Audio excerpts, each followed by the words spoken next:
बिस्मिल्लाहिर्रहमानिर्रहीम। मेरी जेठानी और मैंने एक दिन में 2 बेटियों को जन्म दिया, मगर जेठानी की बेटी उसी वक्त फौत हो गई। जेठानी ने मुझे बद्दुआ दी कि अल्लाह करे तुम्हारी बेटी भी फौत हो जाए, अगर ये बच गई तो मैं इसका जीना हराम कर दूंगी। अब मैं हर वक्त अपनी बेटी को जेठानी की नज़रों से दूर रखती, मगर जब मेरी बेटी 17 साल की हुई तो हर वक्त इसके सर में दर्द रहता। वो सारा दिन अपने कमरे में अंधेरा करके सोई रहती। एक दिन बेटी का पर्स चेक किया तो दिमाग चकरा गया। मैं भागती हुई बेटी के कमरे में गई। कमरे में अंधेरा था, मगर जैसे ही बेड पर हाथ मारा तो सर पर आसमान टूट पड़ा, क्योंकि वहां तो एक ठंडी चीज़। आज फिर मेरी बेटी कॉलेज से आती अपने कमरे में घुस गई थी। न सलाम न दुआ, न ही उसने मुझसे खाना मांगा। मेरी ममता तड़प उठी। मैंने माहम के कमरे का दरवाज़ा खोला तो वहाँ खिड़कियों पर पर्दे डले हुए थे। अंधेरा किए सर पर कपड़ा बांधे लेटी हुई थी। मुझे थोड़ी तशवीश हुई तो पूछा, बेटा तबीयत तो ठीक है ना तुम्हारी? क्या हुआ है मेरी जान? मैं कुछ दिनों से नोट करी तुम उलझी उलझी सी रहती हो। मेरी बात सुनकर माहम ने बेसारी से मेरी जानब देखा और बोली, मम्मा मुझे कुछ देर आराम करना है, मेरे सर में दर्द है। आप कमरे से तशरीफ़ ले जाएं, प्लीज़ मुझे कुछ देर के लिए तनहा छोड़ दें। मैं इसका मुंह देखती रह गई। बेटा आओ, मैं तुम्हें डॉक्टर के पास ले चलती हूँ। मेरी परेशानी फितरी थी, मगर वो बेड से उठी। उसने मेरे हाथ पकड़ा और मुझे कमरे से बाहर ले आई और बोली, मैं आराम करूँगी तो खुद ब खुद ठीक हो जाऊँगी। इतना कहकर उसने मेरे मुंह पर दरवाज़ा बंद कर दिया। मैं हैरान परेशान सी खड़ी रहेगी कि आखिर इसको हुआ क्या है। वो रात गए तक कमरे में बंद रही। जब ये सब आए तो वो भी अपनी लाडी बेटी का पूछने लगे। मैंने साफ साफ बता दिया कि माहम किसी से बात नहीं करना चाहती, मगर वो इसे मिलने की जिद करने लगे। तो हम दोनों माहम के कमरे में चले गए। अब की बार कमरे की लाइट्स ऑन थी। हम जैसे ही कमरे में दाखिल हुए तो माहम घबरा सी गई। परेशानी इसके चेहरे पे साफ नजर आ रही थी। क्या बात है माहम, क्या छुपा रही हो? मैंने पूछा तो बुखला सी गई और अपनी बुखलाहट पर वो पर्दा डालते हुए उसने मुझसे गुस्से करके कहा, मम्मा क्या मसला है आपके साथ? मैं अब बच्ची नहीं हूँ, 17 साल की बालग लड़की हूँ। मुझे लगता है कि अब आप लोगों को मेरे कमरे में लॉक किए बिना नहीं आना चाहिए। माहम की बातें सुनकर जावेसा मुस्कुरा दिया और बोले, वक्त कितनी जल्दी गुजर जाता है ना, और हम माँ बाप अपने बच्चों को हमेशा बच्चे ही समझते रह जाते हैं। माँ बिल्कुल ठीक कह रही है, वो अब बड़ी हो गई है। फिर वो माहम से मुखातब हुए, तुम ठीक 5 मिनट के बाद नीचे लॉन्च में आकर मुझसे मिलो। जावेद साहब ने इस बात को बिल्कुल मामूली लिया, लेकिन माँ का दिल तो ढेरों वसवसों में गिर गया था। मुझे दाल में कुछ काला महसूस हुआ। मेरा दिल हजारों वसवसों के तहत कांप उठा था। थोड़ी देर बाद माहम नीचे आ चुकी थी। अपने बाप के साथ उसने हल्की फुल्की गुफ्तगू की। मुझसे बात करने से वो ग्रेज करती थी। मुझे वो बदली बदली सी महसूस हो रही थी। इसकी सुर्ख आंखें मुझे मजीद परेशान कर रही थी। मैंने जावेद साहब से ज़िद की कि हम माहम को डॉक्टर के पास ले चलते हैं। जावेद साहब ने माहम को अपने पास बैठाकर बोला, बेटा हम तुम्हें डॉक्टर के पास ले चलते हैं। जैसे उन्होंने माहम के सर पर बांधा कपड़ा उतारने के लिए हाथ बढ़ाया तो बतक कर पीछे हट गई और बोली कि मैं चेंज करके आती हूँ। हम इसे डॉक्टर के पास ले गए। चेकअप के बाद डॉक्टर बोला कि परेशानी की तो कोई बात ही नहीं है, आपकी बेटी बिल्कुल ठीक ठाक है। मुझे मज़ीद तशवीश होने लगी थी। मैंने भी ठान लिया था कि सुबह माहम जैसे ही कॉलेज जाएगी मैं पीछे से इसके कमरे की तलाशी लूँगी, ताकि मुझे पता तो चले कि मेरी बेटी किस चीज़ को लेकर परेशान है। इंतज़ार की घड़ियां आखिर ख़त्म हुई। माहम जैसे ही कॉलेज के लिए घर से निकली, मैं भाग कर इसके कमरे की तरफ गई। जैसे ही दरवाज़ा खोलने की कोशिश की तो मुझे मुंह चढ़ाने लगे। इसका 17 साला ज़िंदगी में ऐसा पहली बार हुआ कि अपने कमरे को लॉक करके गई थी। बात वाकई फिक्र करने वाली थी। रह रह के मेरा शक अक्सा पर जा रहा था। अक्सा से माहम की चंद माह पहले ही दोस्ती हुई थी। वो किरदार की अच्छी नहीं थी। कई लड़कों के साथ उसके अफेयर भी थे। मैंने जब माहम को इसके साथ दोस्ती करने से मना किया तो वो भड़क उठी थी। इस दिन माहम काफ़ी देर से घर लौटी। आते ही वो अपने कमरे में घुस गई। मैं बड़ी ही देर तक इंतज़ार करती रही कि वो बाहर आए। वो ना आई तो मैं ही इसके कमरे की जानब चल पड़ी। कमरे का दरवाज़ा खुला तो खामोशी और अंधेरा हर सू छाया हुआ था। मैं दबे कदमों आगे बढ़ी। माहम का चेहरा अंधेरे की वजह से मुझे बड़ी दिक्कत से नजर आया। वो सर पर कपड़ा बांध देती और मैं जैसे ही बेड पर बैठी कोई ठंडी सी चीज़ मेरे हाथ से टकराई थी, मैं एकदम से उछल पड़ी। मेरे उछलने पर माहम की आंख खुल गई। वो मुझे इस तरह अपने कमरे में देखकर घबरा सी गई थी। इसी घबराहट में बोली, मम्मा आप जल्दी से मेरे कमरे से निकल जाएं। मैं कुछ कहने ही लगी थी कि वो चला उठी। आप जाती हैं या मैं आपको ज़बरदस्ती बाहर निकालूं? कमरे में अभी भी अंधेरा था। मैं उठी और आखिरी नज़र उसके बेड पर डालकर देखना चाह रही थी आखिर वो ठंडी सी क्या चीज़ थी जो मुझे महसूस हो रही थी, लेकिन अंधेरे के बायस मैं देख न सकी और कमरे से बाहर आ गई। शाम के 6 बज चुके थे। अचानक माँ बन ठन कर अपने कमरे से निकली और घर से बाहर की जानब कदम बढ़ा दिए। मैं इसकी जानब लपकी, मगर तब तक वो गाड़ी में बैठकर जा चुकी थी। मुझे इसकी बहुत फिक्रता थी। मैंने एक बार फिर से अपनी किस्मत आजमाने का फैसला किया। मैं महम की रूम की जानब तलाशी की नीयत से बढ़ी, लेकिन रूम आज भी लॉक था। मैंने इसको कॉल करके पूछा तो वो बोली, मैं अरसलान के साथ आउटिंग पे आई हूँ, डिनर इसी के साथ करूँगी। अरसलान महम का चचाजाद था। ये सुनकर मैं तो चकरा के रह गई कि आखिर हो क्या रहा है। घर में बहुत खामोशी थी। ऐसी ही खामोशी हमारे घर में महम की पैदाइश से पहले हुआ करती थी। मुझे आज भी याद है, मेरे साथ ससुर हयात थे और हम सब एक ही घर में रहते थे। मैं घर की छोटी बहू थी। मेरे बड़े देवर की शादी हमारी शादी के बाद हुई थी। मेरी शादी के 4 साल बाद आमना मेरी जेठानी बनकर इस घर में आई थी। मेरी और आमना की आपस में तब तक बहुत गहरी दोस्ती थी जब तक वो माँ बनने वाली नहीं थी। शादी के 3 माह बाद ही उसने खुशी की खबर सुना दी तो सब मेरी तरफ सवालिया नज़रों से देखने लगे कि अब तक मैंने खुशखबरी क्यों नहीं सुनाई। मैं सारा दिन पड़ी रोती रहती। आमना भी अब मुझसे दूर रहने लगी थी। इस दूरी की वजह मुझे आमना की गोद भराई वाले दिन समझ आई। मैं रस्म करने लगी तो उसने मेरा हाथ थाम कर मुझे रोक दिया और बोली, बाजी बुरा ना मनाइएगा, मगर भांज औरत अगर गोद भराई की रस्म करेगी तो अच्छा शगुन नहीं होता। मैं हैरत ज़्यादा सी इसका मुंह तकती रह गई। मुझे आज तक किसी ने भांज नहीं कहा था। उसने मुझ पर यह टीका भी लगा दिया। मेरा आमना से इतना दिल बुरा हुआ कि हमारी बोलचाल ख़त्म हो गई थी। मुझे खुद अपना आप एक बोझ लगने लगा था। आमना ने अपने बेटे का नाम एहसन रखा था। मैं सारा सारा दिन रोती रहती, औलाद के लिए दुआएं मांगती रहती। जावेद साहब का बिजनेस बड़ी तरक्की पकड़ रहा था। वो दोनों हाथों से दौलत कमा रहे थे। अब तो मेरे शौहर भी परेशान रहने लगा था कि आखिर इतनी जायदाद जाएगी कहाँ, हमारा तो कोई वारिस ही नहीं। चंद माह बाद ही आमना ने फिर से सास ससुर को खुशखबरी सुना दी। इन्हें मुझसे दूर कर दिया। वो दोनों अब मेरे शोहर के लिए नया रिश्ता ढूंढने लगे थे। मुझे लगा था कि अब तो मैं बर्बाद हो जाऊंगी, मगर मेरे शोहर ने शादी से साफ साफ इनकार कर दिया। आमना की ख्वाहिश थी कि वो दूसरी औलाद बेटी हो जाए तो इसकी फैमिली मुकम्मल हो जाए। मेरी किस्मत बहुत अच्छी थी। खुदा की करनी ऐसी हुई कि मैं भी इन्हीं दिनों उम्मीद से होगी। हमारे घर में भी बहार आ गई। आमना के सिवा सभी लोग खुश थे। आमना की तबीयत इस बार बहुत ख़राब रहती थी। डॉक्टर ने तो पहले बताया था कि बच्चे की हालत काफ़ी नाजुक है। फिर हुआ यूं कि आमना ने मुर्दा बच्चे को जन्म दिया और मेरे घर माहम ने आंख खोली। माँ मेरी गोद में क्या आई, आमना की तो आंखों के आगे अंधेरा ही छा गया। अपने बेटे के बावजूद वो मेरी माहम पर नज़र टिका कर बैठी रहती, ठंडी ठंडी आहें भरती रहती। मुझे आमना से बहुत खौफ आने लगा। मैंने जावेद साहब की मन्नत समाजत करके नया घर लेने को कहा था। मैं इन्हें यही कहती कि आमना मुझसे मेरी बेटी को छीन लेगी।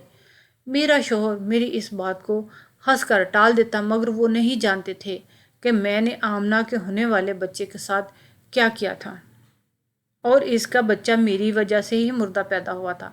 मगर जब मेरी हालत ख़राब रहने लगी, मुझे डिप्रेशन हो गया, तो उन्होंने नए घर की ज़िद मान ली थी।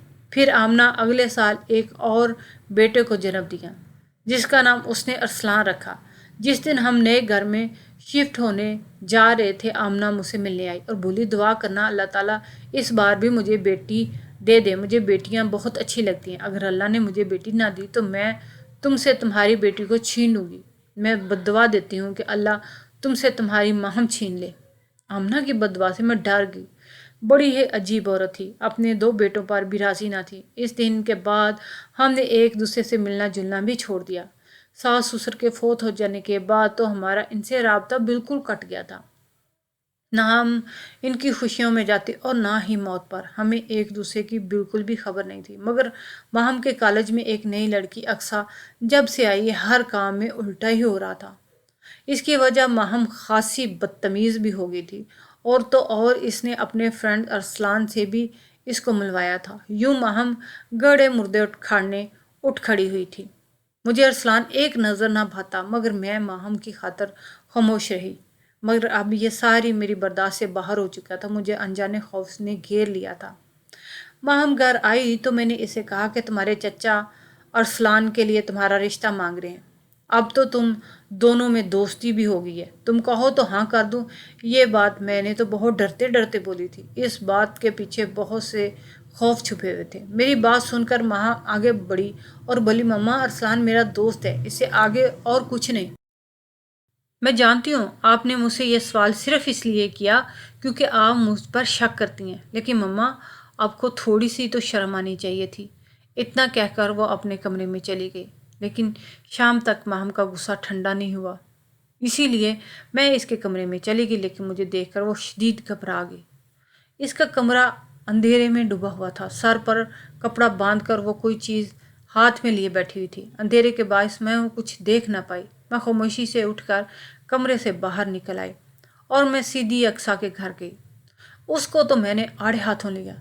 इससे सच उगलवाने के लिए मैंने इस पर बहुत जोर डाला तो वो बोल पड़ी, आंटी असल में माहम किसी लड़के को पसंद करती है। माहम ने एक मोबाइल ले रखा है, इस मोबाइल पर वो अपने इसी दोस्त से बातें करती रहती है। अक्सा की बात सुनकर मैं खामोशी से घर चली आई। लेकिन तअज्जुब की बात थी कि मैंने माहम के कमरे में कभी भी फ़ोन पर बात करने की आवाज़ ना सुनी थी। माहम के बेड पर पड़ी ठंडी सी चीज़ मोबाइल जैसी ही नहीं थी, पर मुझे लगा कि यह सब मेरा वहम है और हकीकत वही जो मुझे अक्सा ने बताई। घर आकर मैंने इस बात का माहम से ज़िक्र किया। अगले कुछ दिन हमारे घर सुकून रहा, लेकिन इतवार के दिन अचानक मेरे देवर और जेठानी हमारे घर आ गए।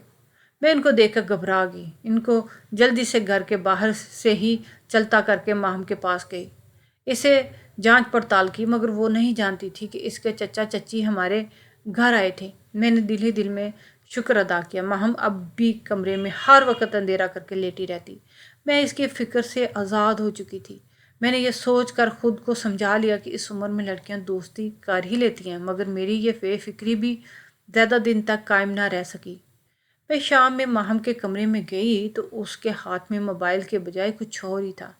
वो चीज़ मैं गौर से देख ना पाई थी, मगर कुछ था जो मुझे अंदर तक हिला गया था। मैंने माहम से साफ साफ पूछ लिया, आखिर तुम्हारे पास ऐसा क्या है जो तुम मुझसे छुपाती हो। माहम अचानक से मुझ पर गुस्सा करने लगी। मम्मा छुपाती तो आज तक आप आई हैं कुछ राज की बातें, मुझे आपसे उम्मीद नहीं थी। खैर आप ये सब छोड़ें और आमना चाची के घर जाएं, उन्होंने भी आपसे कोई ज़रूरी बात करनी है। माहम की बात सुनकर तो मैं अपने आपे में ना रही। मुझे नहीं मालूम था कि माहम किस चीज़ की तरफ इशारा करी है। मैं फ़ौरन उठी और आमना के घर जाने के लिए गाड़ी में बैठ गई। इनके घर पहुंचते ही मैं खूब बरसी अपने देवर और जेठानी को। उनकी औकात याद दिलाई और साफ साफ अल्फाज में समझा दिया कि मेरी माहम से दूर रहें। तभी मेरे देवर बोले, यहाँ बात आज मैं अब तुम्हारी बेटी को समझाने आया था कि वो मेरे अरसलान से दूर है। इनकी बात सुनकर मैं परेशान सी हो गई। आमना के लबों पे तल्ख मुस्कुराहट फैली हुई थी। अब मज़ीद कुछ भी कहने सुनने की मुझ में ताकत नहीं थी। मैं खामोशी से घर आ गई थी। घर आकर मैंने अपने शौहर के सामने अपना सारा दुख दर्द रख दिया। अपने सारे वसवसे उनसे कहने लगी, मगर उन्होंने एक लफ्ज़ भी शफ़क़त का नहीं बोला। उल्टा वो मुझ पर ही बरस पड़े। ज़िंदगी में पहली बार वो मुझसे इतनी ऊंची आवाज़ में मुखातब हुए। उन्होंने कहा, मुझसे बहुत समझाया था बेगम, इतनी बड़ी गलती मत करो। पहले भी मैं तुम्हारे कहने पर अपने भाई से अलग हुआ, और अब तुम क्या चाहती हो। वो ये कहकर बाहर चले गए और मैं खुद को बेबस महसूस कर रही थी। कोई मेरा साथ देने को तैयार नहीं था। जिस पैसे पर मुझे इतना मान था, मैं आमना को किसी गिनती में न लाती। अब वही पैसा मुझे मुंह चढ़ा रहा था। काश इस वक्त मैं अपने شوہر کی بات مان لیتی اور الگ گھر نہ لیتی تو آج مجھے منہ کی نہ کھانی پڑتی۔ میں کچھ کرنے کی ہمت رکھتی تھی اور نہ ہی طاقت، بس اٹھ کر ماہم کے پاس چلی گئی۔ مجھے کچھ سمجھ نہیں آ رہا تھا کہ میں کیا بات کروں، کہاں کہوں، کیا کہوں اور کیا سنوں، لیکن پھر بھی میں اس کے پاس چلی گئی۔ وہ پھر سے ہاتھ میں کچھ پکڑے بیٹھی تھی۔ میں نے اس چیز کی جانب دیکھا، توجہ دی، میں نے آخر بات شروع کر دی۔ ماں تم کیا چاہتی ہو؟ میری بات سن کر بڑے آرام سے بولی، مما ارسلان کے ساتھ شادی کرنا چاہتی ہوں۔ اس کی بات سن کر میرا دل بری طرح سے دھڑک اٹھا، لیکن میں اپنے جذبات پر قابو ڈال کر بولی، ایسا نہیں ہو سکتا کیونکہ ارسلان اچھا لڑکا نہیں ہے۔ ماں مسکرا دی اور بولی، تو مما کیا آپ اچھی لڑکی تھی؟ میرے باپ نے بھی تو آپ سے گزارا کر لیا نا۔ خیر، ارسلان کے والدین میرا رشتہ لے کر آنے والے ہوں گے، تب تک میں بابا کو کچھ دکھانا چاہتی ہوں۔ یہ کیسی بہکی بہکی باتیں کر رہی تھی، وہ میری سمجھ سے تو سب باہر تھا۔ ماہم نے تکیے کے نیچے سے کچھ نکالا، وہی چیز جو مجھ سے چھپایا کرتی تھی۔ میں نے اس چیز کی طرف دیکھا تو میں سانس بھی نہ لے پائی۔ وہ تو مٹکا تھا، وہی مٹکا جس میں میرے بہت سے راز چھپے ہوئے تھے۔ ماں تم کیا کرنے جا رہی ہو؟ میری بات سن کر وہ مسکرا کر بولی، مما میرے ساتھ آئیے، بابا آپ کو سب کچھ سمجھا دیں گے۔ ماہم نے میرے سر پر بم پھوڑ ڈالا تھا۔ میں ایک دم بکھلاہٹ میں وہاں سے اٹھ کر اس کے پیچھے گئی۔ میں روتی رہی اور اللہ سے معافیا مانگتی رہی۔ مجھے معلوم تھا کہ اب میرا بہت برا انجام ہونے والا ہے۔ میرا شوہر بھی آ گئے تھے، شاید ماہم نے ان کو بھی کال کر کے آفس سے بلا لیا تھا۔ ماہم نے بنا کچھ کہے وہ مٹکا ان کی طرف بڑھا دیا اور بولی، بابا مما نے آپ کو ساری زندگی دھوکہ دیا، اس میں سارے ثبوت موجود ہیں۔ میرے شوہر جاوید صاحب بڑی حیرت سے مجھے تکتے رہے، کبھی ماہم کو۔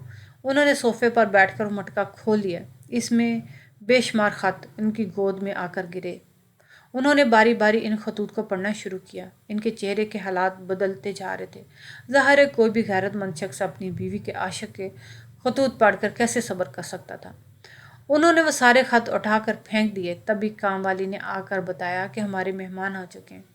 میرا دماغ ایک دم سے گھوم گیا تھا، میں پاگلوں کی طرح لاؤنج میں آ گئی تھی۔ جی کہیے کیسے آنا ہوا؟ میں چلا کر بولی۔ آمنہ مسکرا کر بولی، ہم ماہم کو اپنی بیٹی بنانے آئے ہیں۔ میں غصے سے بے قابو ہوتی جا رہی تھی۔ مکار عورت، تم جانتی ہو نا یہ رشتہ نہیں ہو سکتا۔ پھر تم نے اپنے بیٹے کے پیروں میں بیڑیاں کیوں نہیں ڈالی؟ یا پھر کہیں تم ہی نے تو یہ کھیل نہیں رچایا؟ ماہم آگے بڑھی اور میری آنکھوں میں آنکھیں ڈال کر چلائی۔ کیوں ماہم، کیوں؟ آخر کیوں نہیں ہو سکتا یہ رشتہ؟ میں ایک دم چلا کر بولی، کیونکہ ارسلان تمہارا بھائی ہے۔ پورے لاؤنج میں خاموشی چھا چکی تھی۔ ماہم رو رہی تھی۔ جاوید صاحب آگے بڑھے اور انہوں نے میرے منہ پر تھپڑوں کی برسات کر دی اور بولے، میں آج ابھی اور اسی وقت تمہیں طلاق دے کر فارغ کر دوں گا۔ تمہارا تو پورا وجود ہی دھوکہ ہے، تم تو فتنہ نکلی۔ ماہم رو رو کر ایک ہی سوال کر رہی تھی، مما آپ نے کیوں کیا میرے ساتھ ایسا؟ میں بھی رو رہی تھی اور بولی، تمہاری چچی اپنے صاحب اولاد ہونے پر بہت فخر کرتی تھی، اسے بہت گھمنڈ تھا۔ اس نے مجھے ایک دن کہا تھا کہ باجی اتنا پیسہ ہونے کا کیا فائدہ جب آپ اپنے آپ سے باج ہونے کا ٹکا ہی نہیں ہٹا سکتی۔ یقین مانو ماہم، مجھے آمنہ کی باتوں نے بہت دکھ پہنچایا تھا۔ میں سارا دن روتی اور خود کو بددعائیں دیتی۔